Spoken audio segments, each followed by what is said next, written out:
Hello সবাইকে, আজকে আবারও আপনাদের সাথে একটা হেলদি রেসিপি শেয়ার করে নিচ্ছি, যেটা কিন্তু ব্রেকফাস্ট বা ডিনারের জন্য একেবারে পারফেক্ট।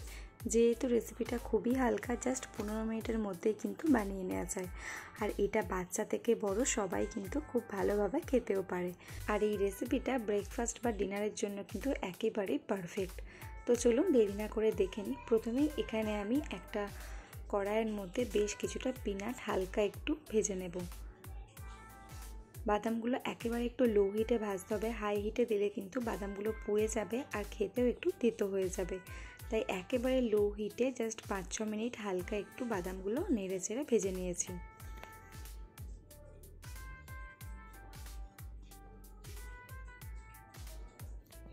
এরপর ওই তেলের মধ্যেই আরও একটু তেল অ্যাড করেছি। এই রেসিপিটার জন্য কিন্তু খুব একটা বেশি তেলও ইউজ করতে হয় না, খুব কম তেলেই কিন্তু রেসিপিটা খুব ভালোভাবে হয়ে যায়। তো এরপর তেলের মধ্যে আমি 1 চামচের মতো জিরে ফোড়ন দিয়েছি, আর তার সাথে দিয়েছিলাম 1/2 চামচের মতো সর্ষে, আর দিয়েছিলাম কয়েকটা কারি পাতা আর কয়েকটা শুকনো লঙ্কা দিয়ে খুব ভালো করে ফোড়নটা হালকা একটু ভেজে নেব।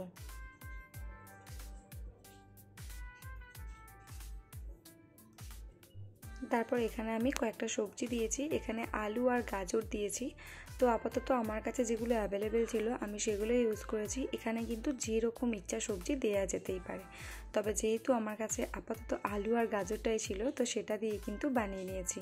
এইভাবে 2-3 মিনিট লো টু মিডিয়াম হিটে আলু আর গাজরটা ভাজার পর এখানে আমি একটা বড় সাইজের পেঁয়াজ কেটে দিয়ে দিয়েছি। তো এটা খুব ভালো করে হালকা একটু ভেজে নেব। এখানে কিন্তু অনেক রকম সবজি ইউজ করা যায়, যেমন মটরশুঁটি, বিনস, আরও এক্সট্রা অনেক কিছু কিন্তু দেওয়া যেতে পারে। সেটা দেখতেও ভালো লাগে আর খেতে তো আরও ভালো লাগে। এরপর সবজিগুলো আমি 2 মিনিটের মতো হালকা একটু ঢাকা চাপা দিয়ে দিয়েছিলাম, যাতে করে সবজিটা মোটামুটি 80% সিদ্ধ হয়ে যায়। তারপর এখানে বেশ কয়েকটা কাঁচা লঙ্কা আর একটু ক্যাপসিকাম অ্যাড করে দিলাম।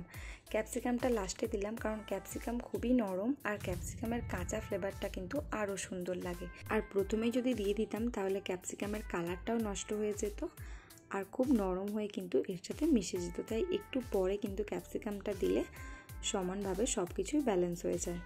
তো এরপর আমি এখানে 1 বাটির মতো সুজি বা রাভা দিয়ে দিলাম, দিয়ে আবারও খুব ভালোভাবে এটা মিক্স করে নেব। এই সময় গ্যাসের হিটটা একেবারে হাই রেখে একটু সুজিটা খুব ভালোভাবে সবজির সাথে ভেজে নেব, যাতে করে সুজিটাও হালকা একটু ভাজা হয়ে যায়।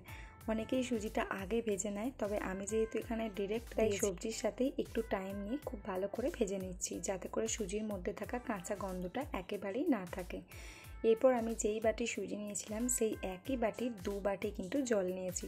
পরিমাণটা খুব ভালোভাবে মাথায় রাখতে হবে। এখানে আমি 1 বাটি সুজি নিয়েছিলাম আর সেই বাটি অনুযায়ী একেবারে 2 বাটি জল দিয়েছি।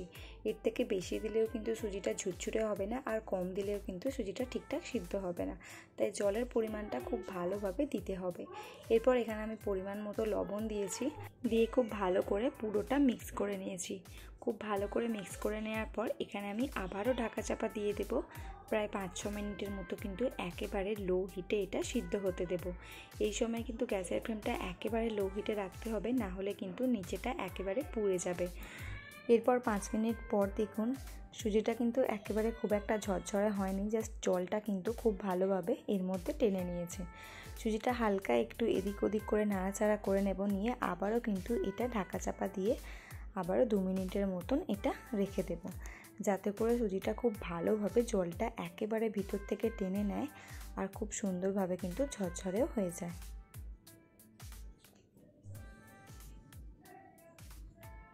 এরপর 2 মিনিট পরে দেখুন সুজিটা কিন্তু পুরোপুরি জলটা খুব ভালোভাবে টেনে নিয়েছে আর সুজিটা খুব সুন্দরভাবে কিন্তু ঝরঝরেও হয়ে গেছে। যেহেতু গরম আছে প্রচণ্ড, তাই এরকম মনে হচ্ছে। এটা যত ঠান্ডা হবে ততটাই কিন্তু সুন্দরভাবে আরও ঝরঝরে হয়ে যাবে। এরপর এখানে আমি আগে থেকেই ভেজে রাখা সেই বাদামগুলো অ্যাড করে দিয়ে কিন্তু সার্ভ করে দেব।